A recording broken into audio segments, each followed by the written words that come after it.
This is the I Read Comic Books podcast. I am your host, Mike Rappin. Joining me this week for episode 302, two teenagers with proportional strength of a spider, Brian Murray. Hello, Peter. And Paul Chaisley. Face it, Tiger. You just hit the jackpot. We did it. Thank you. This has been episode 302 of I Read Comic Books. Thank you guys so much for joining me today to talk comics. I'm so excited to be here. Before we get into things, we have an IRCB hangout coming up on October 23rd at 8 p.m. Eastern Standard. You should be there, be square. Come talk comics with us as we shift things around and try to just, do a little bit of a talk show style hangout. It's my new favorite thing to do with these Discord studios that we do. That's going to be on our Discord again at 8 p.m. Eastern Standard on October 23rd. Tell me what your Halloween costume is going to be. I want to know. But let's get into things. Let's talk about comic books. Let's talk about the entire reason that we're here today, and that is to ask these two questions. How have you been? How have comic books been? Let's start with you, Brian. I've been good. I have not done a whole lot of comic book reading. There have been some new video game developments in my life that have occupied most of my time. Sure. I beat Metroid Dread in a weekend. That was fun. Oh, nice. How was it? It's really good. It only took me about 12 hours to play all the way through, but I also didn't bother getting all the gear and pickups and stuff because some of it's really hard and I get frustrated easily. Understandable. I've also been playing this little indie favorite. It's called Final Fantasy VII. And I don't know why people aren't talking about this more. Yeah. Even I've heard of this game. So I picked up the remake a while back, so I'm finally getting around to playing that, and it's living up to the hype. So that's cool. But that remake is only part 1 of 3 or 5 or something, right? It's part 1 of question mark. Okay, there's at least 2 parts. Gotcha. Which is a little frustrating. I didn't know that going in, but I also I feel like I've gotten my money's worth already, so I'm not that mad about it. Well, it sounds fun. Yeah. I did manage to sit down this morning and read Hawkeye Volume 1, My Life as a Weapon. Yo! Finally, this little unknown thing that nobody ever talks about. This is, of course, the Matt Fraction, David Aja run. Mm-hmm. I was inspired, one, because I've been told it's great for the last 7 years of my life. Mm-hmm. But there's also the Disney Plus series coming out next month. And from what I read in this first volume and what I've seen in the trailer, it seems like this is going to be pretty close to what we get. Hell yeah. And yeah, I can see why this is such a classic. The writing is very good. It's very quick and snappy, Mm-hmm. I particularly like the fact that Clint starts saying bro when he's around the tracksuit Draculas. Yep. Yeah. He just can't help himself. You hear it so much. Maybe this is just a weird thing in my head, but I was definitely reading all of his dialogue in a Boston accent. Yeah. That makes sense. You can see it, right? Absolutely. The way that he's pounding coffee, absolutely. But yeah, the line work is not what I would normally look for, but I think it works super well, especially with the very minimal shading and the limited color palette. It really came across as a newspaper cartoon. Sure. Mm-hmm.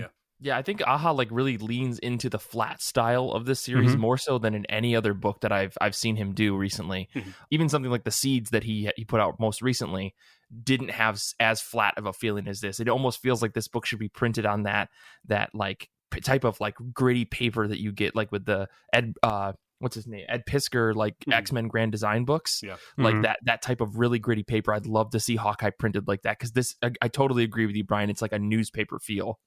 Oh, yeah, it's a good book. And if you, like me, have slept on it for 7 years, maybe it's the time to grab it. I did see in Kelly Sue DeConnick and Matt Fraction's newsletter that they're putting out a whole collected paperback edition that's going to be $40 of the entire run. Nice. Including a the annual that they did and a Young Avengers one shot that was all about Kate Bishop. So if you're looking to just continue reading that, you want to have it all in your home, you can get that nice big bad boy there. I think it's only 24 issues total, so it won't be too huge of a shelf burden. That one shot might be what was in the back of the trade paperback I read. Gotcha. Was it? I think it was Young Avengers 6 or something. Yeah, I don't know. It was all about Kate Bishop losing her boat back to Hawkeye and then stealing it back. Yeah. I like this whole series, but when you get to the second volume and you get more Kate Bishop stuff, I really enjoy that. Especially the weird issues where you're reading it, and I'm pretty sure it's just Matt Fraction doing his Rockford Files fanfic with Kate Bishop instead of Rockford, Jim Rockford. It's fascinating how weird that book gets at times. Yeah, for sure. That sounds awesome. I mean, Brian, I'm glad that you're finally getting on the hype train. I feel like, you're one of the type of people that every time someone suggests it to you, you put it off a couple months. Yep. And I think no one had suggested it in the perfect amount of time. So this all worked out really well. Yeah, I just have time to forget the hype so that I could properly embrace it. There you go. Exactly. Well, Paul, what about you? How have you been? How have comic books been? I've been great. I'm happy to report that it's finally feeling a little more autumnal here in West Michigan. It's the leaves are starting to change a little bit. We get some crispness in the air. I have to start wearing a sweatshirt when I go outside. I'm making a lot of stews at home. So again, if you have any good vegan chili recipes, please send them to us. We need them over here at the IRCB compound for winter, for fall. Yeah, send them over, ircbpodcast@gmail.com. We will take any and all vegan chili recipes. Cannot guarantee we will make them, but we will certainly try. Yeah, we appreciate the thought. As far as comics go, I've read a few things. Again, I have massive piles of comics piling up around my apartment, but I've trying to make a small dent in some of them. I did go to the library recently, and I know, Mike, you talked about the show changing directions a little bit or shaking up the show a little bit after episode 300. Yeah. I really took that to heart, and I read a manga. Am I saying that right? Manga? Someone put an alarm in. Hey, Xander, put an alarm bell in this. What the hell's happening? Exactly. Things are weird. No. I was at the library. This book caught my eye. It's Tono Monogatari by Shigeru Mizuki.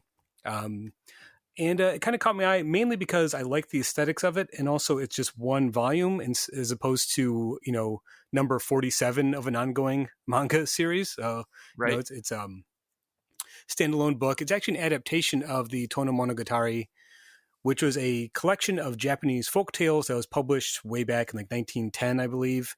And the introduction to this book explains that book is sort of like the Japanese version of the Grimm's fairy tales, where it's a collection of, local folk tales that were sort of accumulated and collected as a way of preserving them. At a time when Japan was becoming very modernized, they're trying to hold on to this traditional mythology and folklore. And then Shigeru Mizuki, the famous manga artist who's like one of the early pioneers of manga after World War II, he really loved that book and he wanted to adapt it. And he did about 10, 12 years ago. No. Yeah. Early 2008, 2009, adapt a lot of these stories. And then this collection was published earlier this year in English by Drawn and Quarterly. I really, really enjoyed this book. Again, it's a series of small little stories that illustrate the Japanese folklore about yokai or, monsters or gods. And they're quirky little stories. Mizuki's art style, when I think of manga, I think of like a lot of motion lines and a lot of people yelling, so this is very different.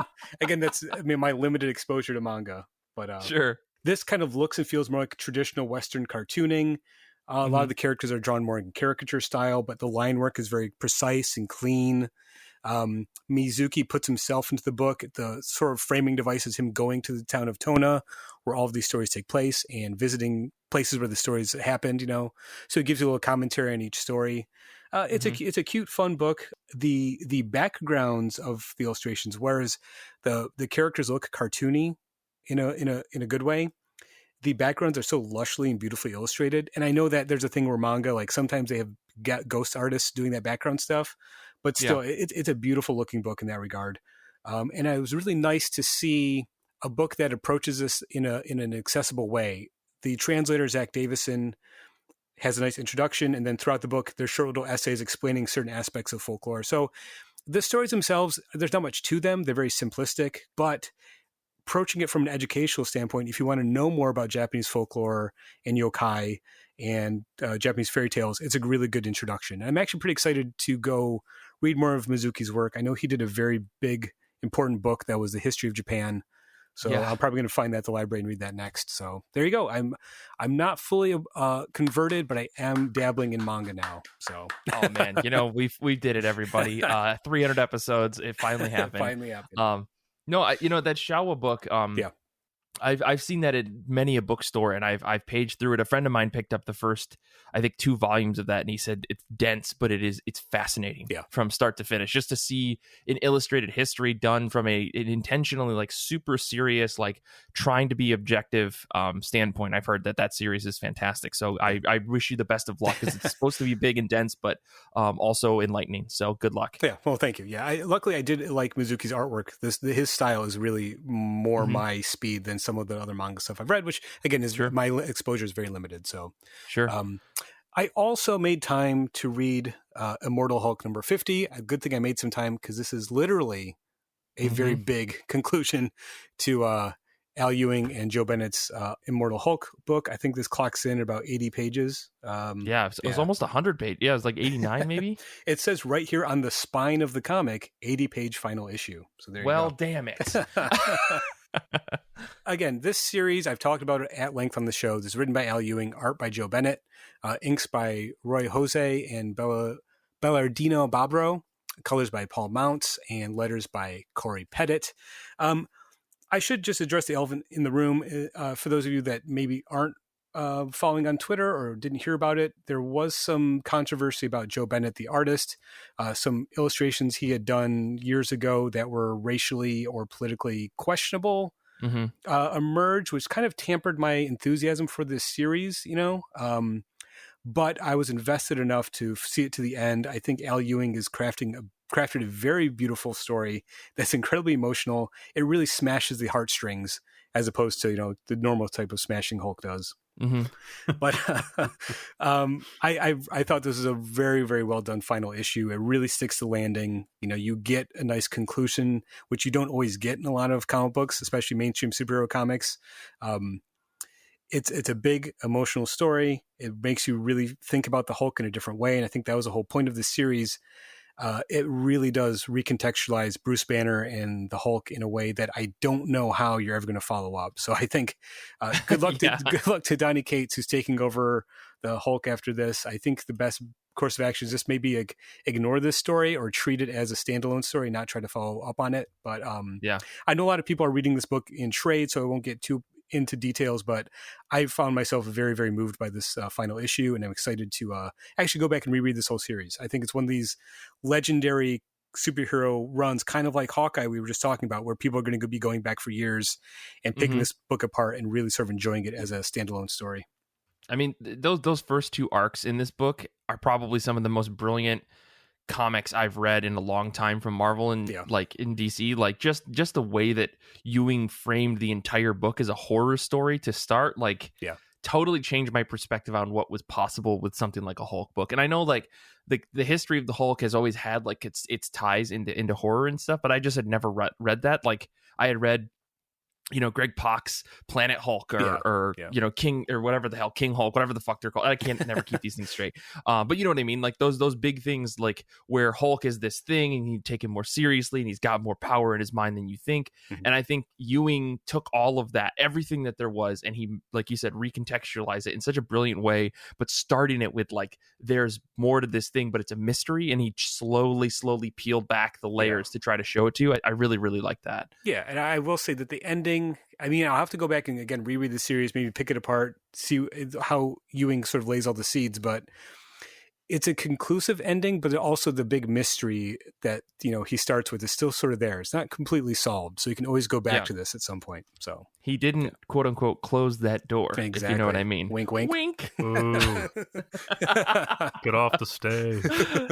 I mean, but I agree with you, Paul. I do not envy Donny Cates and co. for what they have to follow up with next. And I'm sure it's going to go in a totally different direction. Oh, it has to. I hear King and Green is going to be the first thing. I don't know. No, I'm just kidding. But Ryan Ottley on art is very exciting. And I think all of us have at least read a little bit of Invincible to say Ryan Ottley knows how to draw big, gory fight scenes. And you know what? sometimes that's the Hulk, and that's fine. Sometimes you just want to see Hulk smash, and boy, that's enough for me sometimes. So yeah. I feel like this has been like a nice break, and I'm ready for a more conventional Hulk story now. Yeah, for sure. What about you, Mike? For me, well, this week has been crazy. I took the whole week off for my birthday. I decided if I'm going to turn 33, I might as well relax or something. Sure. So I had my birthday this past week where I pickled a bunch of vegetables because that's what you do now that I'm old.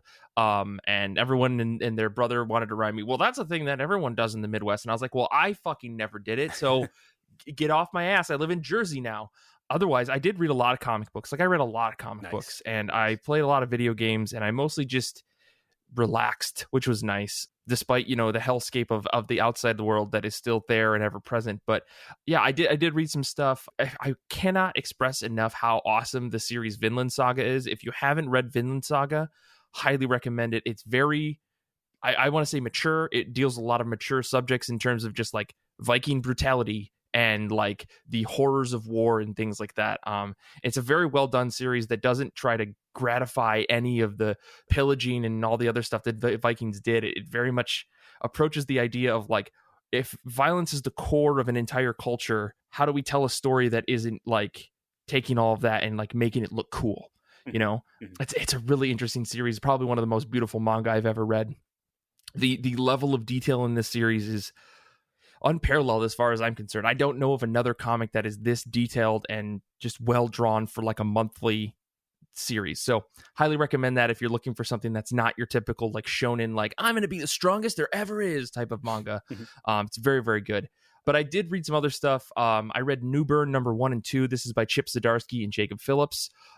This book isn't out yet. I think the first issue actually comes out on November 3rd. We got some advanced copies because Image likes us now. We finally got on Image's good side. And no, I'm just kidding. Their PR person reached out to me and I was like, yeah, let's read this. But the story is a former cop turned mob hired investigator solves the crimes and mysteries for various mafiosos of New York City. At least I think it's New York City. And he's looking for a number 2. He's looking for someone to be his partner in this. The hook for this story is solid enough. And I think like the character of Newburn himself is interesting, but like there's a moment where Newburn finds his second in command and this person in the story, and it just really felt really forced. So like while the story hook itself is interesting and all the mysteries of this series are really interesting, at least in the first 2 issues, like the get together moment of those 2 characters was so like off-putting, it like really took me out of the comic.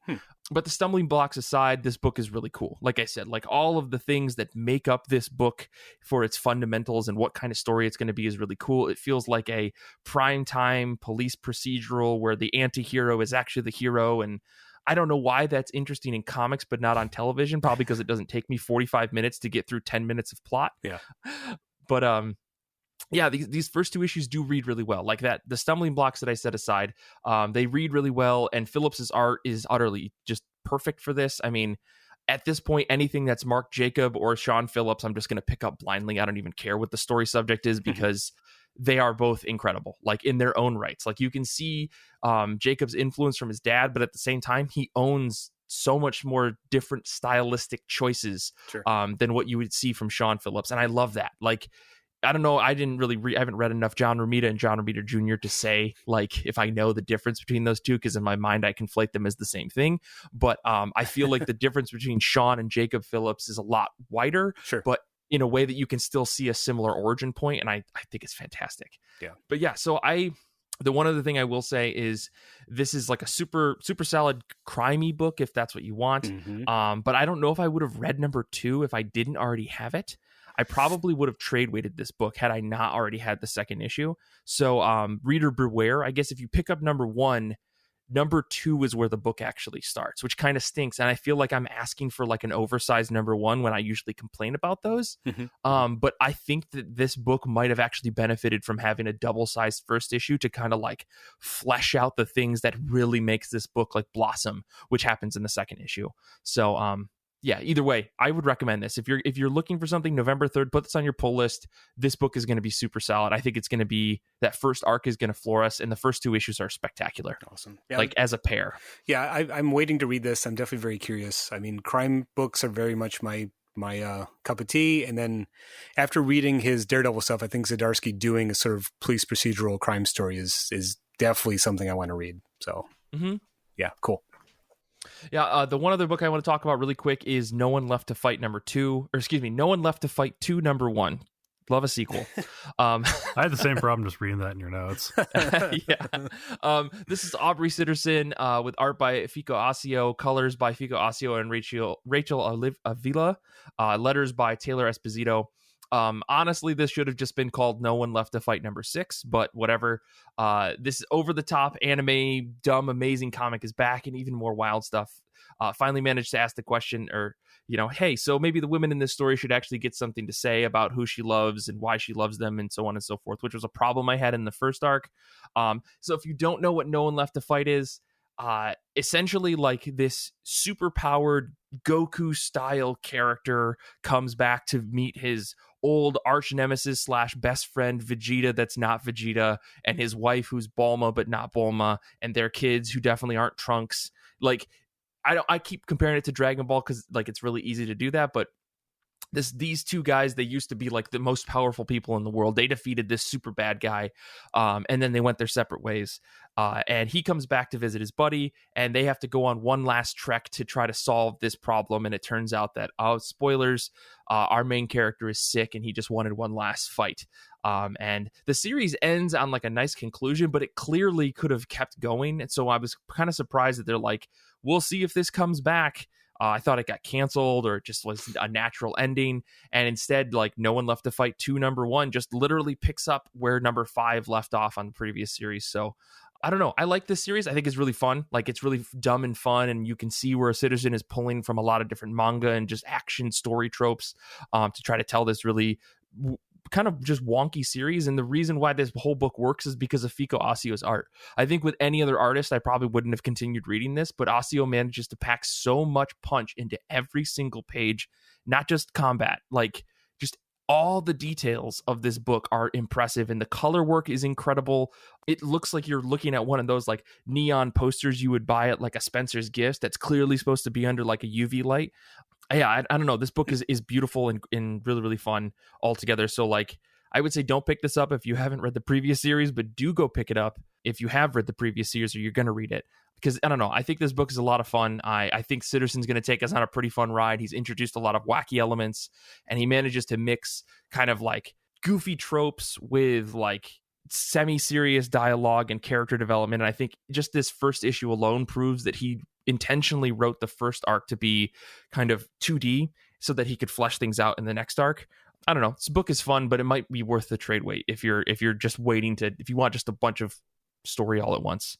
I don't know how else to sell that. It's really bad, but still. Sitterson's a pretty solid writer. But yeah, let's talk about comic books that are coming out soon, or basically whatever we've got next on the top of our pile. So let's, for those of you that are looking for books that are coming out this week, they're dropping the day of this episode, October 20th, 2021. But if not, that's totally fine because we're changing things up. I Read Comic Books is changing and you have to deal with it. So Brian, what are you excited for that's coming out soon, or what's on the top of your pile? So this is something that I actually didn't remember was coming out, but I subscribed on Comixology forever ago and got the notification that it was available, I think, last Tuesday or Wednesday. Nice. It's How Do We Relationship Volume 4. It's a manga written and illustrated by a mangaka by the name of Tamiful. And it's a really enjoyable slice of life manga. I don't want to say it reminds me of Giant Days because they're very different stories, but I think that it fills the same niche that Giant Days did in my life, of just a story of young people going to college and figuring out who they are.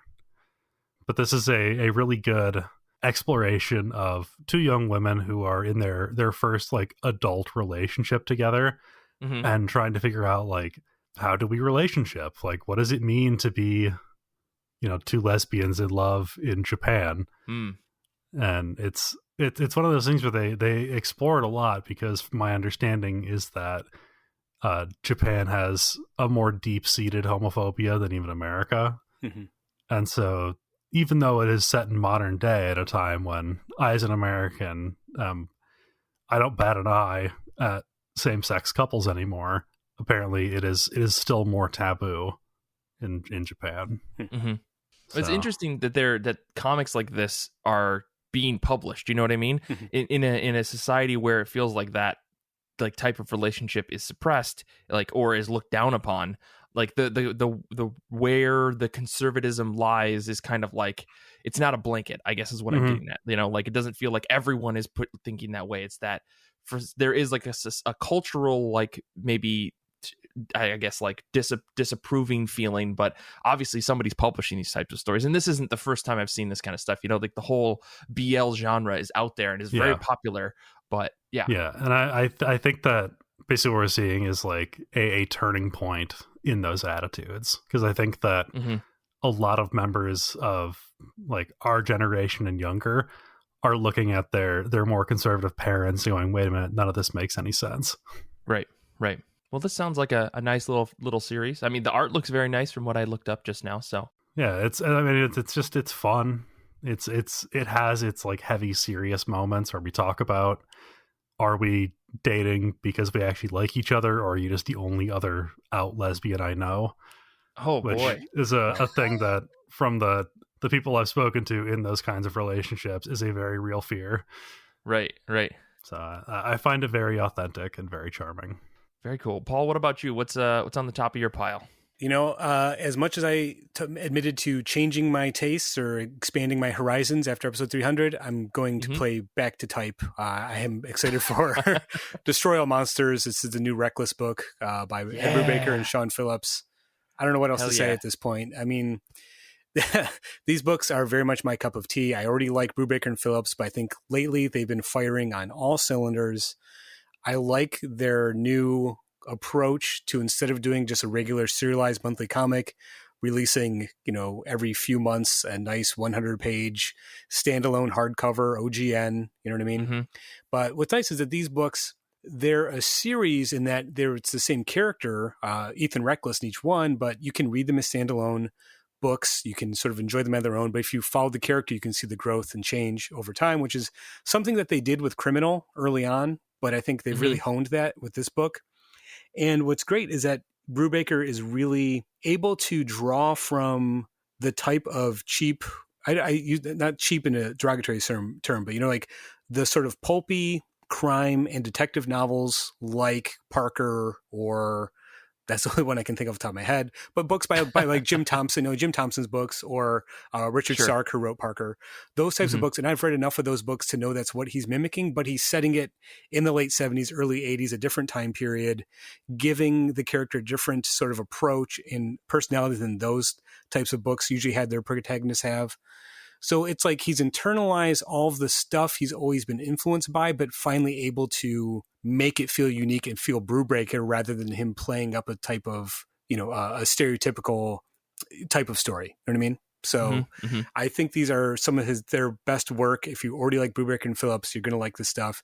If you've never really dabbled in that stuff, this might be the place to start. I think these Reckless books are them at their absolute best. You do have Jacob Phillips doing color on all these books, and his color work is just beautiful. These books look amazing. I like getting the big hardcovers to sit on my shelf. So obviously you can tell I'm very excited for this new one. I mean, this was going to be my pick until I saw that you had put it in here. So I'm right there with you. Perfect. I mean, so my top of my pile for this week, honestly, it should be Wasted Space, because I have been rereading Wasted Space, but boy, oh boy, is that book wordy as hell. And quite honestly, I'm not looking forward to it as much as The Death of Doctor Strange #2. This is by Jed MacKay, art by Lee Garbett, colors by Antonio Fabella. And I mean, the first issue, this was pretty wild. I have no idea what's going on in the Doctor Strange universe. So like, I'm just kind of went into this blind, and the only reason I really wanted to read this is because I'm reading Strange Academy. That's like the only real tie-in to the mystical Marvel universe that I have. And so, you know, the twist at the end of the first issue was enough for me to go, okay, fuck it. Like, take me away, Jed MacKay. Show me this magical, insane fucking world that you want to do, where you're pulling in every single magic user across all of Marvel to tell this crazy story. Honestly, the twist in #1, I saw coming a little bit. I think like anybody who read that issue maybe did, but nonetheless, I was very happy with what happened, and so I'm very excited to see what happens next. And I don't know, I'm not really like a big Doctor Strange reader. Like I've always tried. I've tried a handful of his books, and I've never been hooked. And I've never read one that I was like, yeah, fuck yeah, Doctor Strange. But here I'm sitting here like, you killed him. Okay, let's see what this is all about.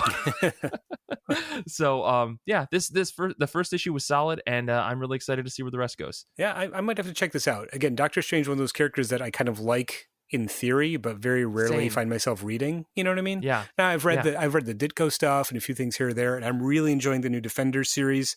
He's the main character in that one.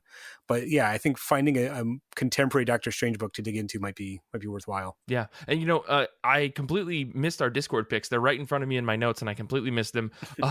We do have a couple people hanging out with us in the Discord. They're wonderful, fantastic human beings, and their picks for this week. Danny is picking Nubia in the Amazons, #1. Stephanie is reading Monsters Volume 1. I'm guessing for the book club that we have coming up on Saturday. I didn't announce that at the top of the show because I think I talked about it last week, but we do have a book club. We're reading Monstrous. It's going to be awesome. But yeah, shout out to the Discord folks, as always, for hanging out with us live. But yeah, Doctor Strange. Strange stuff, I guess. I mean, I'm excited for the new movie that's coming out, but maybe we'll take a quick break. When we come back, we'll talk a little bit more about movies in general, because we're talking Spider-Man 2 today, baby. Yes. And I'm very excited about that. So we will be right back.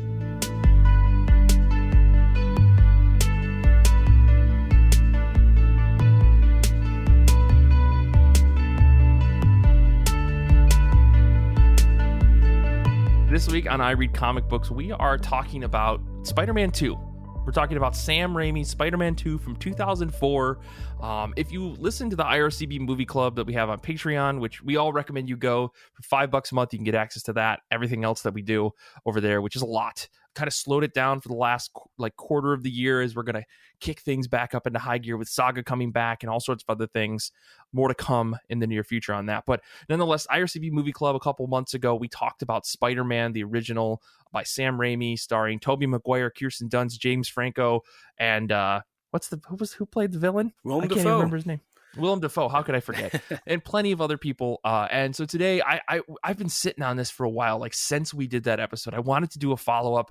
I wanted to talk about Spider-Man 2 because in my mind, I was like, that's the iconic film. That's the one that I love the most. The answer is, it turns out that that's not the case. I love this movie, but all the iconic stuff that I can remember was in Spider-Man 1. So that being said, I still want to talk to Brian and Paul, who do IRCB Movie Club along with me. I guess Paul runs the whole thing. It's not really my spiel, but I want to talk about Spider-Man 2. So guys, what did you think of Spider-Man 2? Paul, this is not how we normally do the movie club. I'm sorry. I know. So yeah, so listeners, we kind of want to do a sort of mini version of the movie club episode for this discussion. Again, if you haven't listened to that, we highly recommend checking it out. It's a really fun show that we do over there. And we did talk about Spider-Man quite a bit. And I think the main topic that we came to and sort of agreed about in regards to the 2002 Spider-Man film was that the film works best as a Sam Raimi film that has Spider-Man in it. You know what I mean? Mm-hmm. Going back to revisit that was very interesting 20 years later almost to see how different contemporary comic book films, particularly the superhero MCU, Marvel Cinematic Universe movies feel from that movie. It was a nice thing to go back. And again, same thing, Mike. In my brain, I was like, yeah, Spider-Man 2 is clearly the best one. And I don't think I'd actually watched the entire movie since it came out. So actually sitting down and rewatching it. But the thing is, the iconic scenes you remember, those are amazing. There are certain scenes in this movie that are just seared into my brain because they're so well done. And to kind of draw the rambling point here to a conclusion, they work, again, because it's more of what worked in the first one, and that's letting Sam Raimi make a Sam Raimi movie for the most part. Mm-hmm. So, I mean, I'll cut right to the chase. The scene in the operating room where Dr. Octopus's arms come to life and he becomes Doc Ock. God. That is the most Sam Raimi shit. That is Evil Dead 2 level shit. And it's so fucking good. I remember sitting in the theater grinning ear to ear when I saw that. And I did the same thing last night when I watched it again. Yeah, I guess we should say, spoilers for a 20-year-old movie. But sure. If you haven't seen Spider-Man 2, go watch it. But Brian, what was your thought, I guess, as you went back and revisited this film? I really loved the way they did Doc Ock's character in this movie. Yeah. The way that, because I went back and found, I can't remember what it's called. It's like Marvel's The Essential Steve Ditko or something like that. It's a collection of Ditko's work. Mm-hmm. But one of the stories in it is the introduction of Dr. Octopus from the comics. Also the comic with the iconic Spider-Man under the rubble scene. Yes. But he's he's much more of just like a clear villain in the comic, whereas in the movie they present him in such an empathetic way, and they kind of make it clear that, you know, it's not so much that he goes bad as it is the AI in the arms sort of like gets into his head. And that's sort of the reason why he's going off the deep end. And I think, I'm sorry. I just really quick on that. I think what really struck me about Otto's or the way that he's portrayed in the movie is he basically is what Peter wants to be. Right? He is this perfect, I'm a scientist, I married someone who's not a scientist, who's in a completely different field of living, and yet we came together and found love, right? It's basically like what Peter wants out of his life. He wants to be this successful thing, the scientist, but he also, of course, has the Spider-Man problem. But you know, he's looking for love. His struggle from the end of the first movie where he tells Mary Jane that he can't be with her, and she cries, and it's so over the top. It's wonderful to see that, like, this character Otto Octavius is saying, look, you can have it all. You just have to put your mind to it. You know, Peter's whole thing that he's been struggling with, especially in the first third of the second movie, is that he can't get his priorities in line. He can't make everything fit, which is the classic Spider-Man dilemma. I just love the way that they showed Otto having everything that Peter wanted without it being like an envious thing, like it's an aspiration that Peter can have. I thought that was perfect. Yeah, and Brian, I'm glad you brought up the Ditko comics, because again, I think we talked about this when we talked about the first Spider-Man, but obviously Raimi is so deeply influenced by that he avoids trying to make the movie visually mimic that stuff, but I think he captures the tone of those comics really, really well and updates them in an important way. So they don't feel too corny. You know what I mean? But he does capture like that, the sense of that. And you definitely get that here. Again, I think the movie works best because it lets Raimi be Raimi. It's just more of everything that worked in the first movie. And what I really appreciated was, again, the Alfred Molina's performance as Doc Ock, and the way you do get a character that is restrained and calculating in a very different way than Willem Dafoe was manic as Green Goblin. Like, those two villains could not be more different. And I feel like every superhero movie you have to choose, like, is the villain going to be doing the Frank Gorshin Riddler / Willem Dafoe Green Goblin, or is it going to be the cold calculated Alfred Molina Doc Ock / Thanos? And it's like, we have those iconic, like, that's only two options you can do. You can't, there's no middle ground, right? Maybe. We don't know what this new Batman trailer has in store for us for the Riddler. Sorry, go ahead, Brian. So there is always the Eric Killmonger, I'm too cool for this. Right, okay. That's true. School of thought as well. That is true. So only 3 types of villains in these superhero movies. That's it. But I think you're right. I think the key, one of the key things in the movie that everyone remembers is Dr. Octopus, and it's Alfred Molina's performance is so great because it's understated, yet he is chewing scenery. It's it's balanced and nuanced in a way that Willem Dafoe's character was not. You know what I mean? I love both of them for different reasons, and I think that's what's great about these Spider-Man movies is the way that they let those villains just like really take center stage. It almost becomes a movie about Dr. Octopus and his redemption at the end, as opposed to Spider-Man. I feel like Molina somehow managed to portray a comic book villain who acts like a comic book villain without it being comic booky, if that makes any sense. Like, sure. Yeah. Sure. Yeah.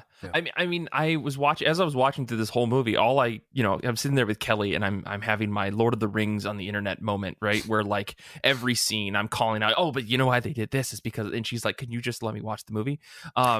But the thing that I love, there's a moment where Spider-Man and Doc Ock are fighting. You know, this is the Aunt May scene coming out of the bank, which, like, what are the chances that Doc Ock ran into the same bank? I mean, and stole all those arcade coins. I mean, New York's a pretty small town. I mean, there's not many banks in Manhattan. So, but like as we're watching this thing, we're like halfway through the movie, and all I can think of is like, when I think of Spider-Man, I always think, oh, his arch nemesis is Green Goblin, and it's like, what the fuck is wrong with my brain? The perfect villain for Spider-Man is Doc Ock, right? Not just because of the extra arms and whatever. It's like it's this fractured genius who has to do the opposite of what Peter Parker is doing. And I'm sure that folks out there who've read way more Spider-Man than I have will say like, yeah, Mike, you need to go back and read that time that Doc Ock was Spider-Man for a while. I know, but I really just admired the way that we got this like perfect nemesis moment in the movie. I mean, I think by the end of the movie it kind of falls off the deep end, but I thought it was really, really well portrayed, like the actual, I don't know, counterbalance to each other that Spider-Man was to Doc Ock and vice versa. Yeah, again, the film is able to, because they've already done the Spider-Man origin story, they can kind of just let the side characters kind of pop up, and you get almost a parallel story, like you said, between Doc Ock and Peter Parker.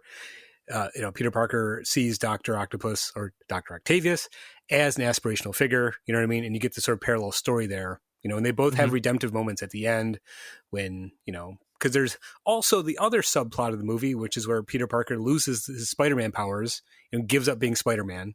You know what I mean? I put that completely out of my mind in this movie. Yeah, I did not remember that at all.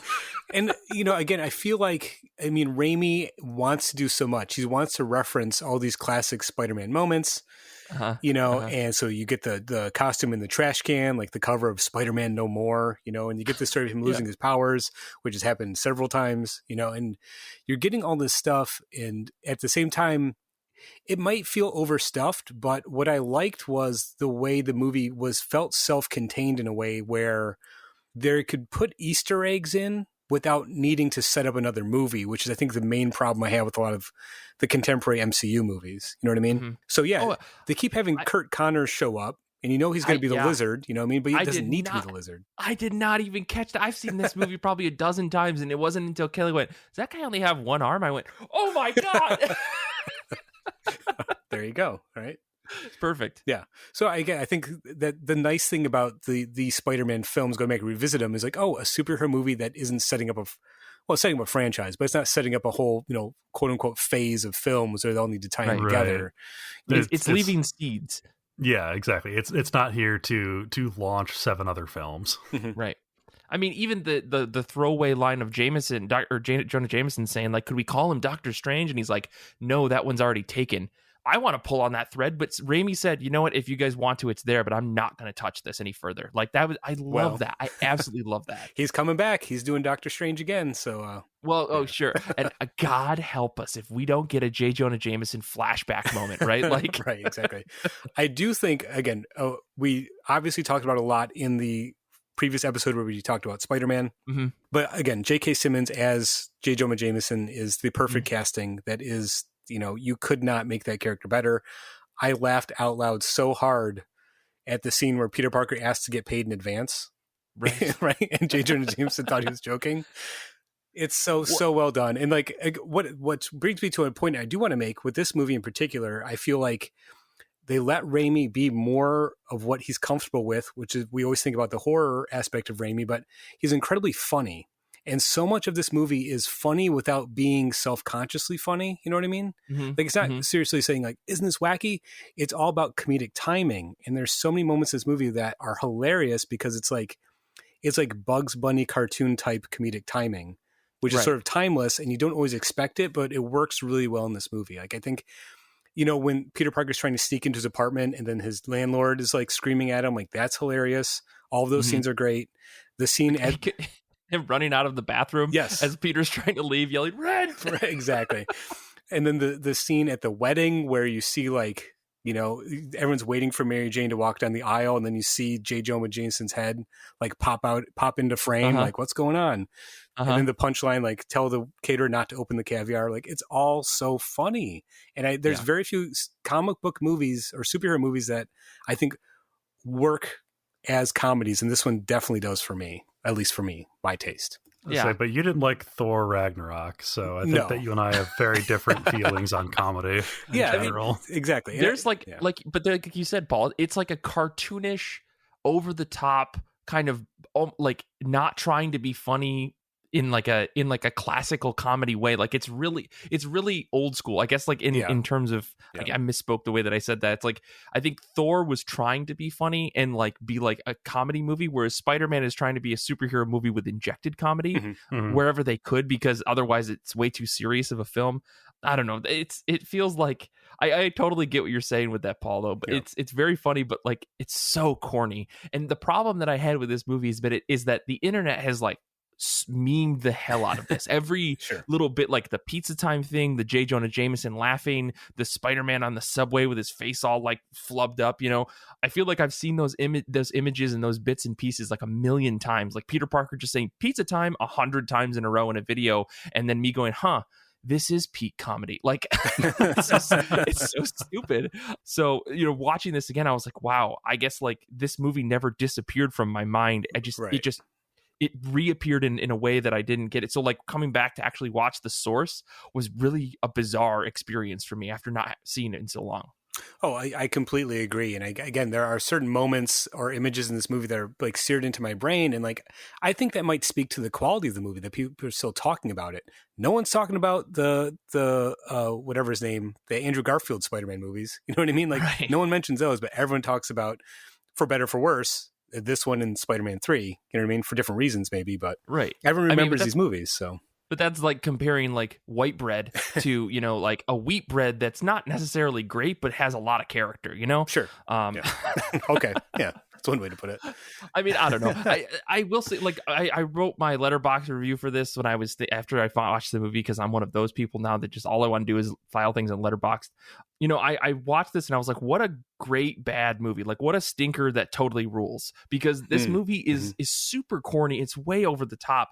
But again, it's like the foundation of a lot of superhero films. And this is something I was getting at when we watched the first Spider-Man movies. Like, while there were other superhero movies at the time, I feel like these Spider-Man films, especially these first two, really were like the launching pad for like, we could do a fuckload of these movies, guys. Yeah. And like everybody got on board. And if you look at the trajectory, like, I mean, I know it starts with Blade or something like that. I'm sure that someone has a better timeline, but I feel like once Spider-Man and X-Men started to do well, it was like, holy shit, guys, we've got a gold mine here. And here we are 20 years later with 20 fucking superhero movies coming out every other year. So yeah, I really don't think a movie, it's funny because I don't think a movie like Spider-Man 2 could come out now, because everybody expects like big tie-ins and all this other stuff, and like leaving little seeds like a Doctor Strange throwback or like a lizard character that just goes unmentioned would have people tearing the movies to shreds to try to figure out how things are going to develop. But I mean, these movies work really well for their time, but it's just unfortunate that you couldn't do them, I guess, in the future or nowadays.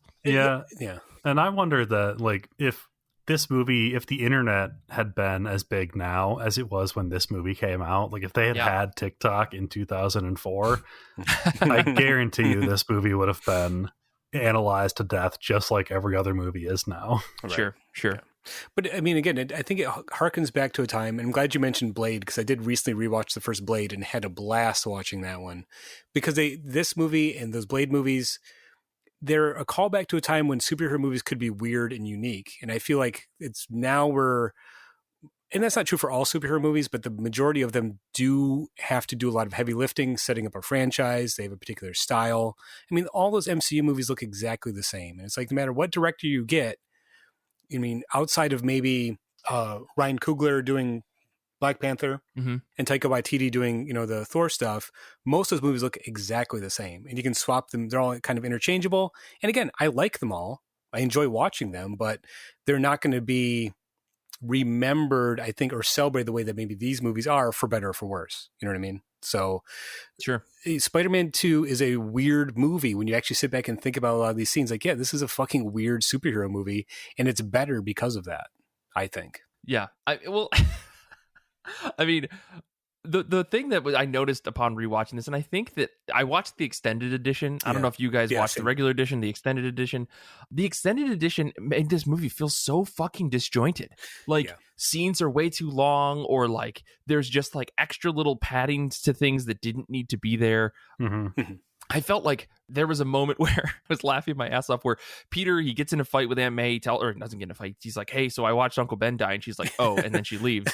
And then he comes back to her house later, and she gives this monologue, but it's like a 2.5 minute long scene that's just slowly zooming in on Peter's face and does not cut back to the actress at all. And I was like, what the fuck is this a fever dream? Like, this could have been a monologue that she had as Peter was doing anything else, instead of just standing there at her house. And I know that they needed to be there, because of reasons in the story, but like, God damn, it was so awkward watching it. And I was like, I feel like in a modern movie, you'd never get that. Like there would be another action sequence or another sequence going on while this monologue was given, the same way that we get that in comics where a caption carries over to the next page or something, it felt really awkward. And I noticed that in a lot of scenes, there was a lot of just disjointedness in some of the things. And I don't know if it's the extended edition or just the way the editing was done for the movie. But it didn't feel as well done, well edited as the first movie. And it kind of threw me. Yeah, I feel like talking heads are never a good thing in a film. We don't have to have like action sequences breaking this up, but even if we just had like, Aunt May's in the kitchen whipping up a batch of her famous wheat cakes or something, right. And we have Peter like have her stop in the middle and say, "Pass me that flour" or something. Like, I mean, I just watched My Dinner with Andre, and I beg to differ, Brian. Don't watch that movie; it's way too long. But go ahead, Paul. If you loved watching people talk, you're gonna love My Dinner with Andre. Yeah. No, I don't know how I ended up watching the extended version of it, but in my mind, it was not the same film because it's just like, for the most part, scenes that end up on the cutting room floor for a reason. You know what I mean? So I think I think that version was not the one to watch. I would be curious to go back and maybe compare it to the actual version again, see what scenes exactly changed. But we're talking about a weird movie, and people make fun of the musical walking down the street sequence in Spider-Man 3. There's a scene in this movie where they literally just have a montage of scenes of Peter Parker being happy while you hear BJ Thomas singing "Raindrops Keep Falling on My Head," and it's wonderful. I loved it so much. Well, I totally forgot that was in the movie. I don't know if that's an extended edition thing or what, but like I'm pretty confident it's in the original. And that's why I was like, oh, so the scene in the third movie wasn't as weird as everyone made it out to be. They just did it in a different way. Or Raimi was calling back to himself, which I think is interesting. But I don't know. One other thing I did want to talk about that I noticed in this movie was, this is just a small aside here, Aunt May's house is the same house they used in the Spider-Verse movie. I don't know if you guys caught that. I didn't. But like it's the same layout. It's got the same backyard. Like I just, good on Sony for like going back and referencing that. And then like the one other thing I also noticed that was in the Spider-Man movie is like the big above ground subway, like when Miles finds Peter and they go through the big, like, we're going to smash Peter's face up a bunch scene.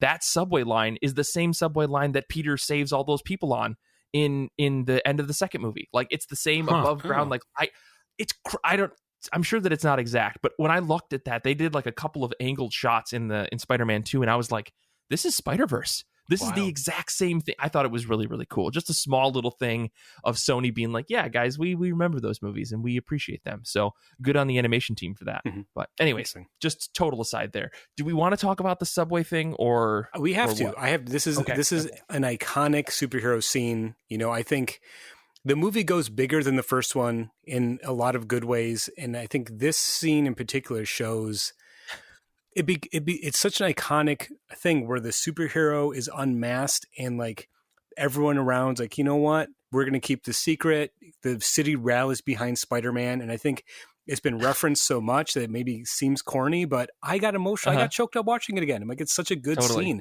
And again, people always talk about how New York City can become a character in a movie. And I think this movie kind of does, particularly because of that scene, So, I mean, watching this whole movie, Kelly and I kept thinking, everybody fucking knows that Peter's Spider-Man, right? Like all the knowing glances, like all over the place throughout the whole movie. It seemed like everybody but Aunt May, even Aunt May, I think knew. Everyone except for like James Franco's character and Kirsten Dunst, like MJ and Harry didn't know. And J. Jonah Jameson. That was it.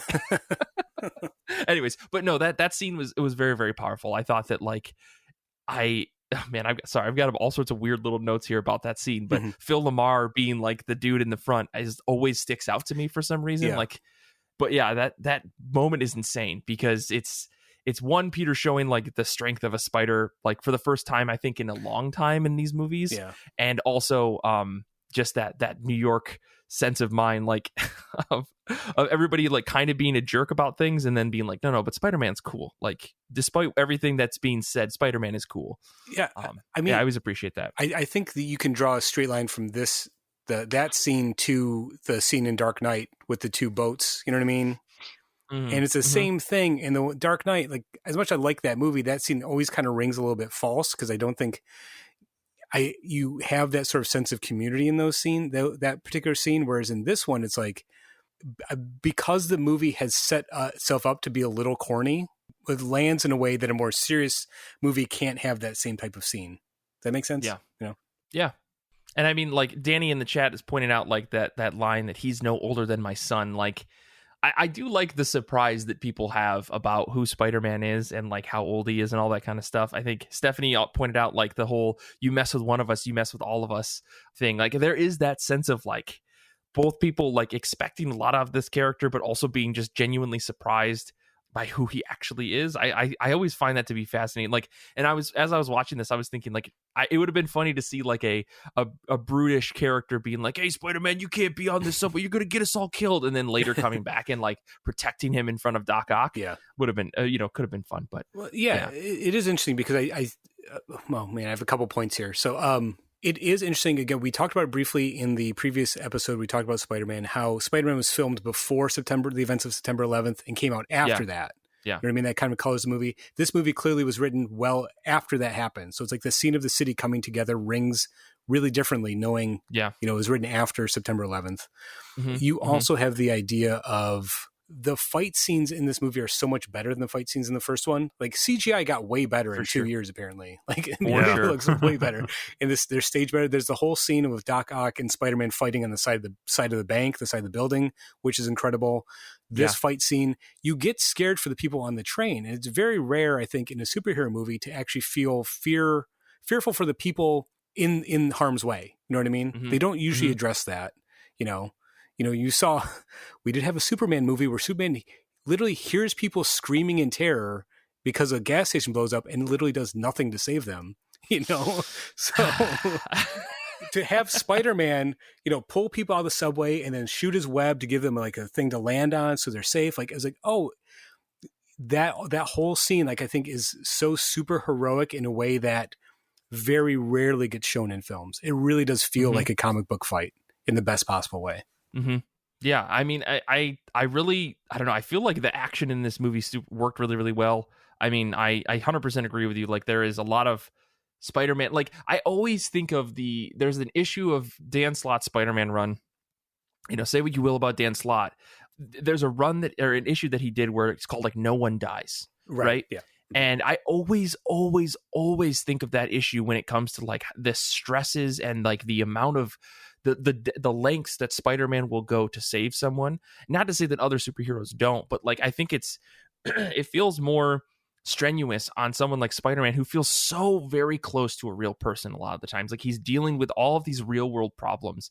And so to see a movie like this, where you see Spider-Man, like, really going out of his way to try to save people and help people in these really dire moments is always, like, uplifting. It reminds me of, like, how every single Spider-Man story has that potential to, like, uplift you and make you feel good. And this movie, I think, totally nails that. Like, Spider-Man is a very hopeful superhero. He gives people hope, not in the same way that, like, Superman does. Like, Spider-Man is so, like, down to earth as a human. It almost, like, behooves you to root for him because he's just another person like you with a little bit more than you. At least that's how it feels. It looks like that on the surface because he's just like a regular guy. I mean, I love that. There's a lot of time in this movie spent knocking Peter down a peg. I mean, he is such a fucking loser in this movie. He's the ultimate underdog. The movie starts with him getting fired. I mean, that's how the movie starts. So, and it gets worse from there. Can I just point out really quick, really wild? I noticed that there's, like, 6 different stand-up comedians in this movie. Yeah. Did you guys notice that at all? Yeah. Or was it just me? Okay. That's all. Just random aside. The Phil Lamar thing, and then a bunch of just, like, anytime there was, like, a one-off speaking role, they're like, yeah, let's just fill it in with a stand-up comedian of the time. And I was like, what the fuck is happening? Anyways, sorry. My notes in my mind are all over the place. Like, I want to talk about how James Franco is a big baby in this whole movie, but well, if you guys have something else to bring up, let's go there. I just so we don't miss it. One thing we always make sure we talk about on the movie club episodes is to talk about how successful or not the film captures or mimics the feeling of a comic. You know what I mean? And I've already hinted at it, but I do think the Raimi films, at least the first two especially, really do capture the look and tone of the Ditko comics, and a lot of that does come from Spider-Man and Peter Parker being the perpetual loser. What I mean? Sure. So, I mean, Brian, as someone who just read a bunch of those comics, how do you feel about that? Yeah, no, Paul's 100% correct. It's very much of like he's that lovable doofus, the guy who can't win for losing in his day-to-day life, but when he's Spider-Man, then it seems for a minute like he's gonna be okay. Yeah, and I think the comedy comes through. I mean, the way that Stan Lee sort of does the dialogue in those issues, like there is a sort of a very strong comedic sense. You get that in these films. The fight scene that I mentioned when they're fighting down the side of the building at the bank, like that looks like a Ditko comic. So yeah, I think for better or for worse, Raimi's influence is so tied to those particular comics that as a fan of those comics, I really like it, but also it might date some of the stuff to a particular time or to a particular interpretation of the character, Sure. I mean, Peter Parker using a payphone made me feel like this took place in an old age. It does do that thing, the thing that Tim Burton did in Batman, or Richard Donner did in the first Superman movie, where it takes place in the contemporary time it came out, but also in a previous time. So like Superman looks like a movie that was filmed both in the 1930s and the 1970s. And this looks like a movie that was filmed in the 1960s and the early 2000s. So right, Saint was saying that in the chat there about it's so bizarre. Yeah. Well, I guess my last question and thought about this is: do you guys think that this movie, like along with Spider-Man 1, helps shape future superhero movies? I listed some of them that came out after this, some of the big ones, like Spider-Man 1 came out in 2002, so we have the Hulk that came out in 2003, X2 came out in 2003, Hellboy came out in 2004, then Spider-Man 2, Constantine in 2005, this is the Keanu Reeves movie, Elektra in 2005, I didn't even know that came out, I totally forgot. Fantastic Four, Sin City, V for Vendetta, all in 2005, and then 2006, 300, Superman Returns, X-Men The Last Stand, R.I.P., Fantastic Four, Rise of the Silver Surfer, Ghost Rider, and Spider-Man 3 all came out in 2007. Like what the fuck was happening with comic books movies? I will say, again, I've already made this point, but I will reiterate it forever, until the cows come home, so to speak. At least all those movies, whether they're good or not, sort of look and feel different. You know what I mean? Like, Sure. Superman Returns was not a good movie, but at least it looked and felt different than every other Superman movie that's come out since then. So sure. There was an attempt, obviously, to cash in on the popularity of both X-Men and Spider-Man, and I think maybe in the rush to get product out into theaters, you have a lot of missteps. I'm looking at you, Elektra.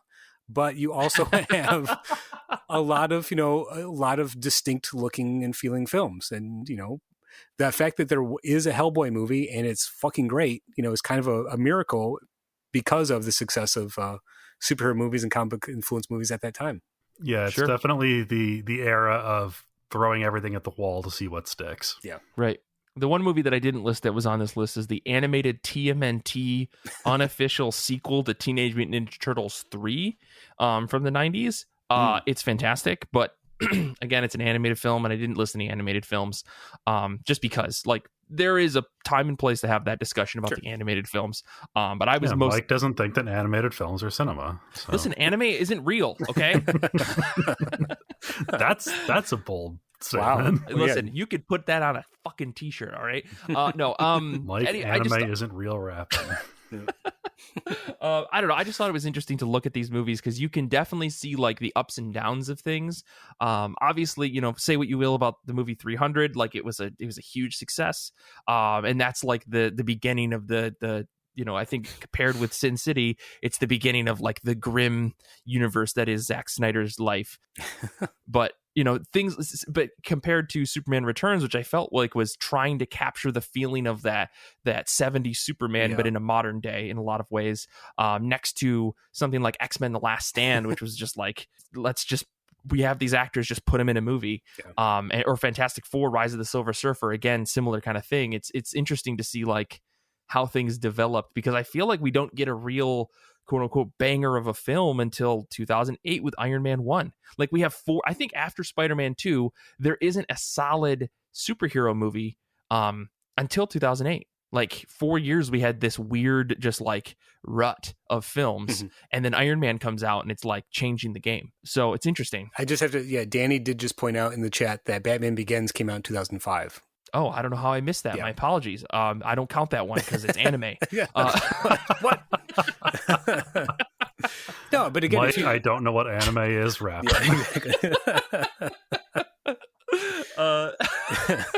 No, I think I just missed it on the website that I was going through. So my apologies. But go ahead, Paul. You could point to that one to say, I obviously have criticisms of the Christopher Nolan Batman films, but again, it was a very distinct and different feeling film than every other Batman movie before it. You could probably point to Christopher Nolan, much like Sam Raimi, is a director with a very distinct style that is bringing to it. It definitely feels like a Christopher Nolan movie that happens to have Batman in it. You know what I mean? Right. Rather than a lot of these other films we're talking about. So, yeah, I think that's a good point. On one hand, I will always critique the sort of cookie cutter feel of the MCU movies, but having a plan, if you're going to do sequels, if you're going to set up a franchise, definitely pays off as opposed to the scattershot approach we saw, in this period we're talking about in the early 2000s. Right. So, I thought you were going to say Star Wars. Sure. Yeah, don't pick at that scab. Yeah, I'm sorry. Yeah, so I guess I don't know. I still really like, my final thoughts, I guess, on this is I still really like this movie. I thought it was really fun, despite the clunkiness and the corniness and everything that I think makes this movie memeable. And for lack of a better term, all the like just the goofy stuff that happens, it's still very enjoyable overall from end to end. I think like I was grinning the entire movie, even when I was grimacing.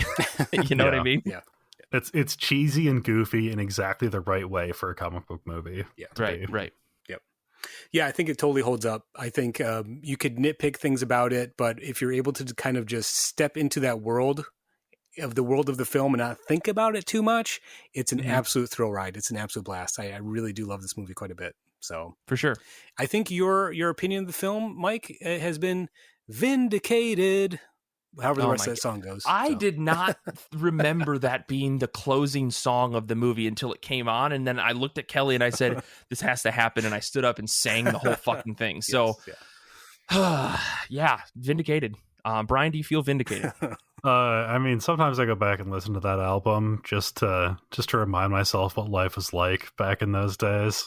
It was a different time, man. It really was. It really was. Well, cool. I guess I thank you guys for doing this episode. This was a lot of fun. I'm glad that we watched Spider-Man 2. I'm so happy that we watched Spider-Man 2, and I can't wait for what the next movie club is going to be. Ooh.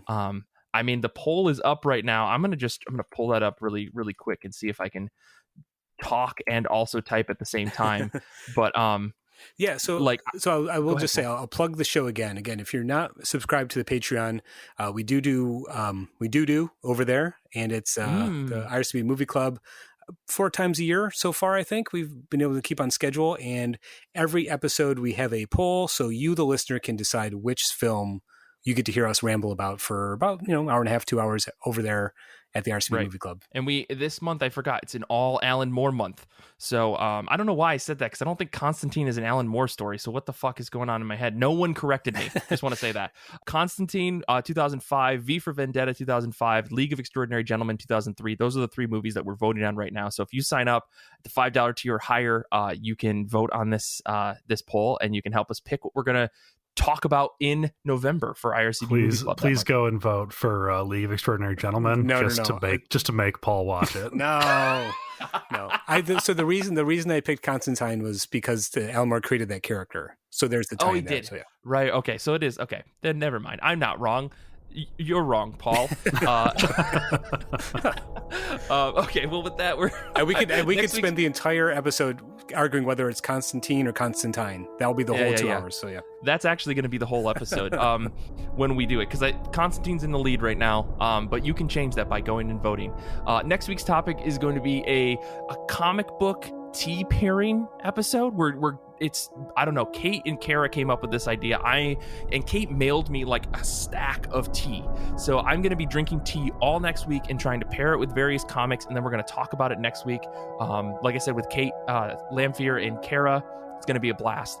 Remember, you can always follow us on Twitter if you want to send us your hot takes about Sam Raimi's Spider-Man. You can follow Brian at BrianHead. You can follow Paul at OhiPauly and me at Mike Rappin. And don't forget, you can follow the show on Twitter and Instagram at IRCB Podcast. This episode first aired on Patreon and is possible because of our wonderful patrons. Join today for exclusive series like the IRCB Movie Club, Saga of Saga, Giant Days for Our Lives, and more. Join now at patreon.com/IRCB Podcast. And if you haven't already, please rate and review our show. Give us the 5 stars. You know we work for it. You can do that on Apple Podcasts, Stitcher, or wherever you get your podcasts. It really helps us spread the word about the show. You can also join the IRCB Discord community to chat about comics and much, much more. And you can listen to the episodes live as we record. Check the link in the show notes. It'd also help us a lot if you would talk to your friends about the show and maybe mention next time you stop at your local comic shop. Infinity Shred is the best band in the universe. They do all of our music, including all the new music, which is stupendous. Xander is a very cool guy who makes us sound extra cool every single week he edits the show. I want to say thanks to Paul and Brian, thanks to Stephanie and Saint and Danny for hanging out with us in the chat live on Discord. We appreciate you. Thank you to everyone out there who listens to the show. And until next time, comics are good, and so are you.